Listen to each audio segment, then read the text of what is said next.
Hello. तो सभी बहन भाइयों को, सभी दोस्तों को मेरी तरफ से हाथ जोड़ के राम राम। तो चलिए आज मैं आपको दिखाती हूँ। मेरी बेटियों को बुखार हो रहा था, फीवर हो रखा था, तो मैं आई हूँ। ये मेरी बहन लगती है, तो मैं अपनी बहन के पास आई हूँ। जो परिवार में चाचा ताऊ होते हैं, चाचा की लड़की हैं ये, पर मुझसे बहुत बड़ी हैं। जितनी बड़ी मेरी खुद की अपनी बहन है, अपनी सिस्टर है, इतनी बड़ी है मुझसे ये। पर मेरी शादी को 13वीं साल चल रही है, 12 साल पूरी हो गई, 13 साल भी अब हो जाएंगी अब सर्दियों में, आने वाली सर्दियों में 9 फरवरी में। पर मैंने इनका घर आज तक देखा ही नहीं। और मैं छोटी सी थी जब इनकी शादी हुई थी। यहाँ पे छोटी सी तो नहीं, 10-12 साल की थी मैं जब इनकी शादी हुई थी। और मैं जब से पास में ही बिल्कुल किला परीक्षितगढ़ में है यहाँ पे, जो गांधार किला परीक्षितगढ़ में दोस्तों गांधार है। जो गांधारी जी थी, उनकी आंखों पे जो पट्टी बंधी रहती थी, तो वही गांधारी जी के बिल्कुल मेन गेट के बराबर में ही इनका घर है। यहाँ पे मैं आई हूँ, तो आपको मिलाती हूँ, आप देख लीजिए। थोड़ा सा मैं दिखाऊंगी, बताऊंगी। हस्बैंड ने मना कर दिया था, मेरे हस्बैंड ने, कि उन्हें सोने का रबत ज़्यादा है, पूरे दिन पूरी रात सोते हैं। 1 घंटा सुबह को दूध के सैंपल डाल लिए, 1 घंटा शाम को दूध के सैंपल डाल लिए, और फिर उसे हलवाई की दुकान पर धर देते हैं। 2 कैन दूध हो रहा है अब। फिर सो जाते हैं, तो उन्हें फिर कोई उठाता है ना अगर जो, तो उसका तुरंत गर्दन दबाते हैं, चाहे बच्चा हो चाहे मैं हूँ। और किसी बाहर के से कह देते हैं, कोई बाहर का जैसे आवाज़ लगाता है तो उसे भी गाली बकते हैं वे। तो इसलिए मैंने बोला नहीं, मैंने बोल दिया कि बच्ची को तो बुखार हो रहा है। मेरे हस्बैंड ने बोला कि अब मुझे टाइम नहीं है, मैं नहीं जाने का, मुझे नींद आ रही है। तो मैं अपने आप ही दवाई दिलवाने के लिए आ गई। तो मैंने सोचा आज मैं आ सकती हूँ, आज मैं अपनी बहन से मिल सकती हूँ। तो चलिए मैं मिलाती हूँ आपको।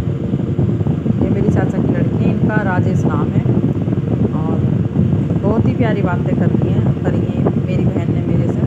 पहली बार मिली हूँ मैं इनसे यहाँ पे, नहीं तो अपने मायके में देखी थी मैंने, जब मैं छोटी थी 10-12 साल की, जब भी देखती थी मैं इन्हें।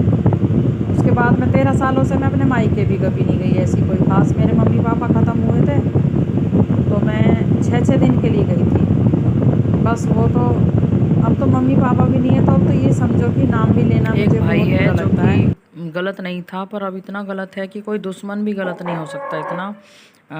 एक भावज है, उसकी वजह से आप खुद ही देख लीजिए। ये है भावज की आवाज़ जो आप सुन रहे हैं। मुझे कमेंट करके ज़रूर बताएं। आप वीडियो को शेयर करें, सब्सक्राइब कर लें और फॉलो करें आप दोस्तों प्लीज़। दर्ज करो।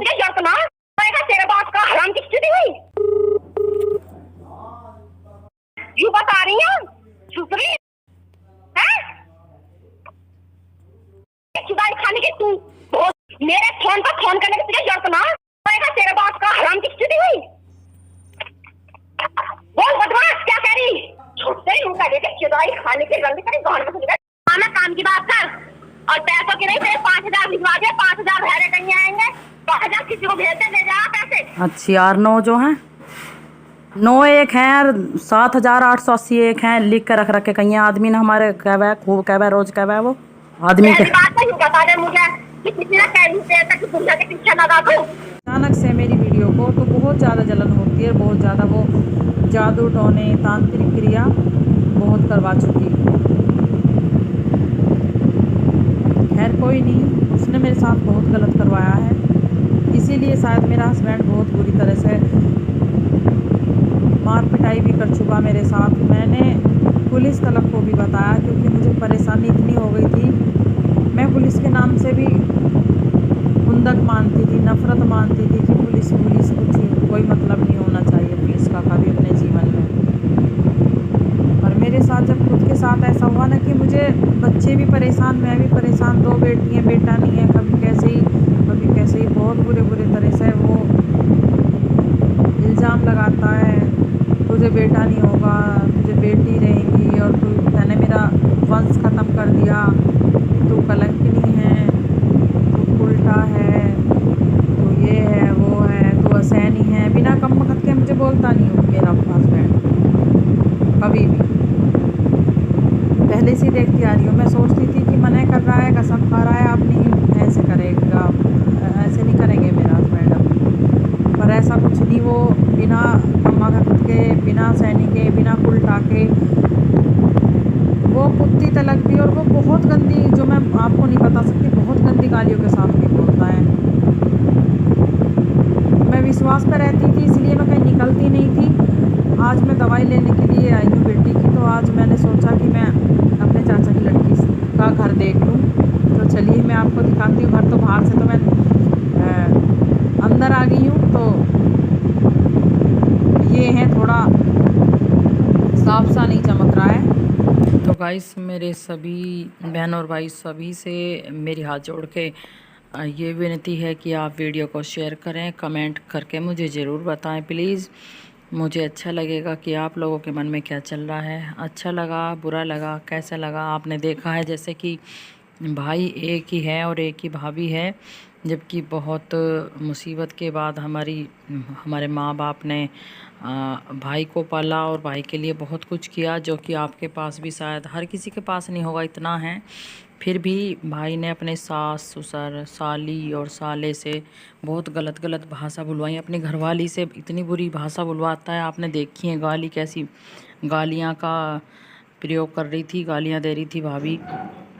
भाभी तो मैं आप लोगों से बता रही हूँ कि भाभी है वो, नहीं तो इतनी बुरी औरत और आदमी, मैं तो दोनों को बोल रही हूँ, भाई भाभी दोनों ही गलत हैं बहुत ज़्यादा।